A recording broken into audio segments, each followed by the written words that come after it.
오늘 이 시간에 들어오셨기 때문에 우리가 기본적으로 조금 알고 가야 되는 거는 인터넷에 많이 나와 있어요. 많이 나와 있지만은 또 제 얘기를 듣고 좀 편하게 인지하고 기억할 수 있다면은 조금 더 도움이 될 수 있는 부분이 있기 때문에 한번 들어봐 주시면 감사하겠습니다. 그리고 첫 번째로 저희들이 최고 많이 일어나는 사고예요. 뭐냐면은 교차로 사고로 해서 많이 접하지만은 저희들이 자꾸 잊어버리는 경우도 있어요. 근데 이 사고에서도 아까 첫 번째 얘기했는 친절이에요. 과실은 잘 몰라도 돼요. 잘 몰라도 되지만은 내가 그 과실을 바꿀 수는 없어요. 그렇지만은 사고가 났을 때 내가 기본적으로 조금 알고 있으면은 그 상황을 잘 대처할 수 있다는 거예요. 먼저 교차로 사고라는 데는 저희들이 신호등이 있는 데 같으면은 신호가 있기 때문에 둘 중에 한 사람이 신호 위반으로 될 확률이 최고 높아요. 하지만 저희들이 도로를 다니다 보면은 골목길이라든지 조금 큰 교차로에는 신호등이 없는 데가 억수로 많이 있어요. 당장 뭐집 앞에만 나가다가 전부 골목들이 사거리 교차로로 돼 있어요. 근데 먼저 사고가 나게 되면은 차량을 운행하는 경우에 사고가 나게 되면 조금 잘했던 잘못했던 사고가 반반으로 시작을 해요. 사고가 나게 되면. 이제 일반 분들은 조금 이해할 수 없는 부분도 있겠지만은 여러 차량들이 많다 보니까 사고가 났을 때 분쟁이 너무 많다는 거예요. 분쟁이 많다 보니까 경찰서나 보험사들이 이 사고에 대해 가지고 잘잘못에 대한 도표라는 것을 만들어 놨어요.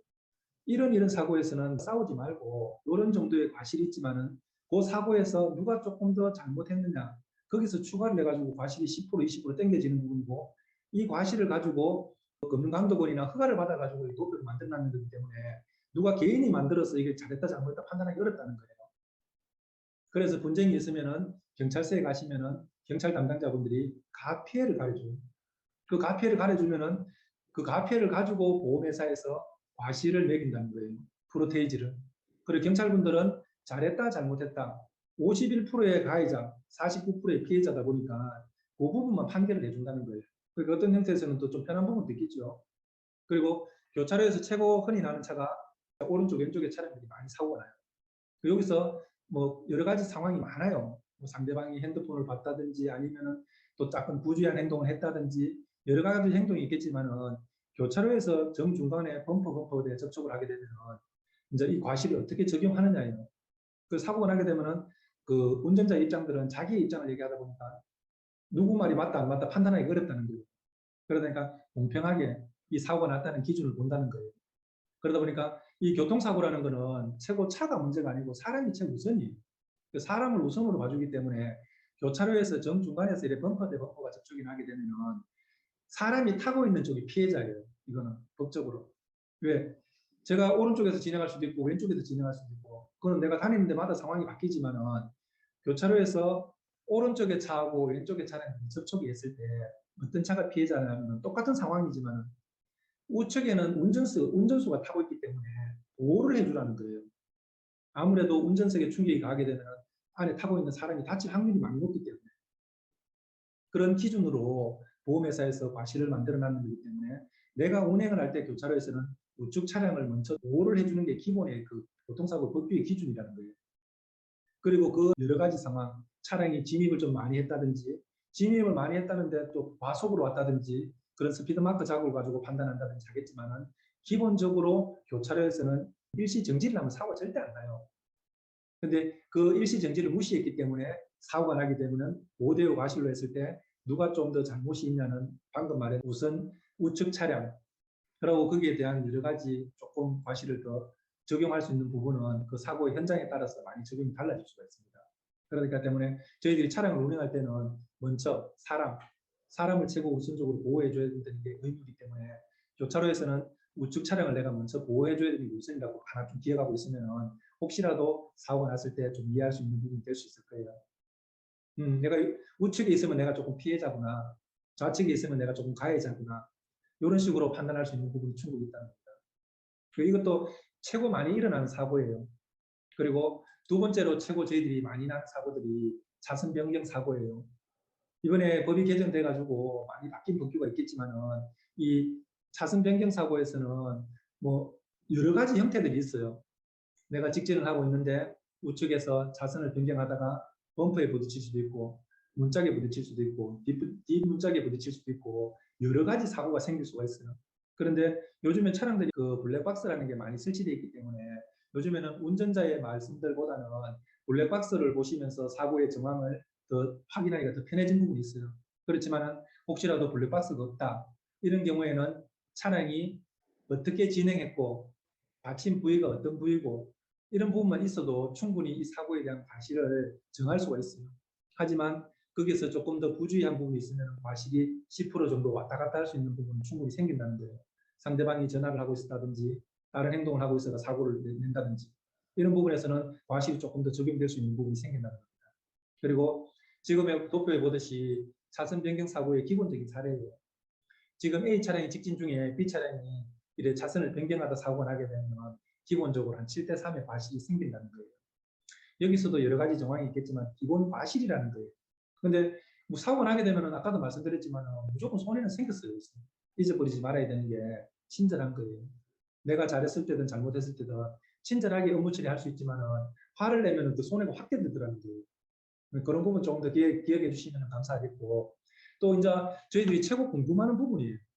차량 사고들은 보험회사에서 차량의 가격이 정해져 있기 때문에 과실 부분만큼만 물려주면 돼요.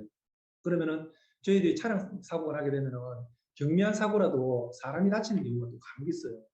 그런데 우리가 최고 궁금한 게 많아요. 저도 주위에서 물어보면은 합의를 어떻게 하면 좋을까 이런 부분을 또 많이 쓰는데 이게 보편화되다 보니까 이제 합의금, 합의금이란 말이 많이 나오지만은 저희들 보험회사에서 보는 기준은 향후 치료비를 준다는 개념이에요.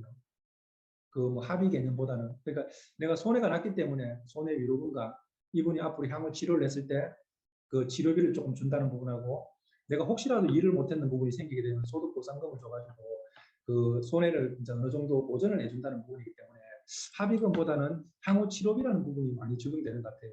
그리고 최고 많이 하는 질문 중에 하나예요. 어떻게 하면 합의금을 좀 잘 받을 수 있을까? 어떻게 하면 좀 더 많이 받을까? 근데 주위에 보시면은 이런 경우는 간혹 많을 거예요. 똑같은 진단을 받고 한 병원에 세 명이 병원에 입원해가 있는 경우도 간혹 있어요. 근데 똑같은 조건이에요. 똑같은 조건이지만은 이 치료비, 향후 치료비를 받는 건 다 다르다는 거예요. 그 왜 똑같이 다쳤는데 똑같은 직업이고 한 직장 동료들이 놀러 갈 수도 있는 부분이 있고 이런 여러 가지 다양한 변수들이 있어요. 근데 그 많은 거를 제가 설명드리기는 이 시간에 좀 어렵겠지만은 그 중에서도 최고 중요한 팁이라는 게 있다는 거예요.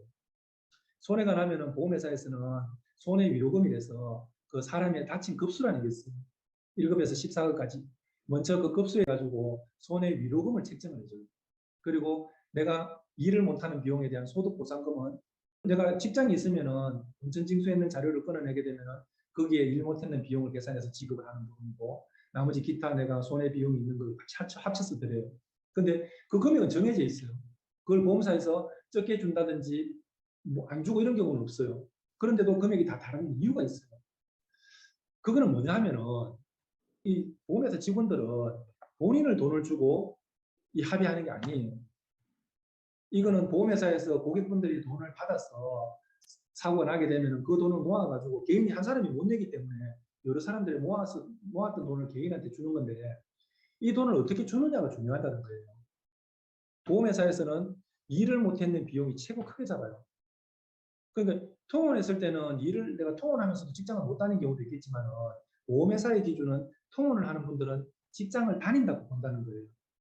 그러다 보니까 통원은 내가 병원을 하루 갔다 오게 되면 내 이제 지급하는 비용이 8,000원으로 정해져 있어요. 그러면은 간단하게 계산해가지고 내가 한 달 내내 통원을 했다 치면은 30일 잡았을 때 38, 24, 24만 원밖에 안 돼요. 그런데 통원한다는 거는 사고 자체가 큰 사고는 아니라 생각이 들어요. 왜 내가 아프면 입원해야 되는데 그리고 내가 입원을 할 여건이 안 돼가 통원한다는 건 그래도 어느 정도 몸이 조금이라도 움직일 여력이 있기 때문에 하는 거죠. 그러면은 통원했을 경우에는 8,000원을 주면은 한 달 입원해봤자 24만 원밖에 안 돼요. 그러면은 내가 매일 가서 병원에 치료받으려면 교통교육비도 들고 시간도 들어야 되는데 그만큼 내가 손해라는 거예요. 치료도 받고 내가 다치는 것도 손해지만. 그런데 이 24만 원이지만은 내가 진단을 3주 받았으면은 3주에 만큼 치료를 받아야 되는데 통원에 대해 가지고는 얼마를 받더라도 내가 한 달을 받든 두 달을 받든 거기에 대한 제재는 없어요. 치료가 목적이기 때문에 사람마다 다양하기 때문에 3주라 하더라도 2주만 치료해도 어느 정도 완치가 되는 부분이 있지만 3주 넘어도 치료 안 되는 부분들이 있어요. 그런데 오늘의 최고 중요한 거는 이것도 보험회사 직원하고도 싸울 필요가 없어요. 근데 이 사고가 나게 되면 아까도 말씀드렸지만 화가 나 있기 때문에 보험회사 직원이 내인데 뭔가를 얘기해 주기를 바래요. 사고 났으니까 당연히 병원에 찾아와가지고 근데 뭔가를 좀 이래 잘못했다 하면서 뭔가를 좀 이래 해주기를 원하는데 보험회사 직원들은 의사들이 아니고 피해자분들이 치료를 받을 수 있도록 옆에서 도와주는 거지 그분이 사고 냈는 분이 아니라는 거예요. 근데 피해자 입장에서는 그냥 화가 나요. 나는 멀쩡히 가만히 있는데 내가 사고 나고 손해가 생겼다는 거예요. 근데 그 화풀이를 어딘가 하고 싶다는 거예요. 그런 부분을 조금 자제하다 보면은 내가 조금 손해가 준다는 거예요. 그 직원이 왔을 때 아까도 말씀드렸지만 대인 합의금에 대한 기준은 정해져 있어요. 그 기준을 어기면서 안 주지는 않아요. 그렇지만은 다양해요. 사고 나서 보험회사 직원이 찾아가면 화를 내는 분들이 태반이에요. 왜 뭘 해주기를 바래요. 어떻게 하기.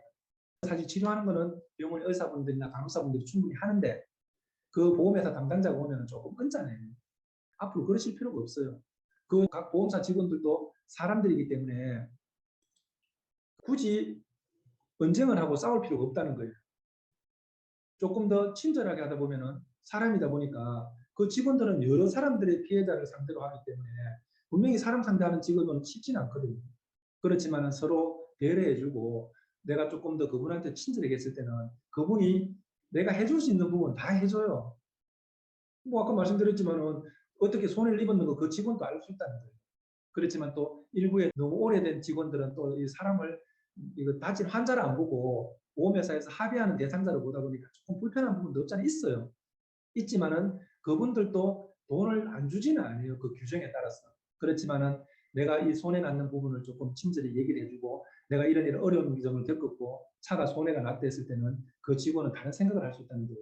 아, 이분이 손해가 좀 났구나. 아, 당연히 이래가지고 진짜 집에 밥도 해줘야 되는데 밥도 못 해주는 분도 있을 수 있고 직장도 못 나가는 손해가 있을 수 있고 뭔가를 이분도 사람이기 때문에 피해자한테 뭔가 도움을 줄 수 있는 부분이 있다는 거예요. 그런 부분을 내가 조금 더 기억할 수 있다면 진짜 내가 사고 났을 때 조금 더 나은 보상을 받을 수 있는 부분이 충분히 있다는 거예요. 제가 조금 더 깊은 얘기는 다음에 강의 기회가 되면은 한 번 더 말씀드리면은 조금 더 제가 쉽게 설명할 수가 있을 것 같습니다. 강의 들어주신 여러분들께 감사합니다.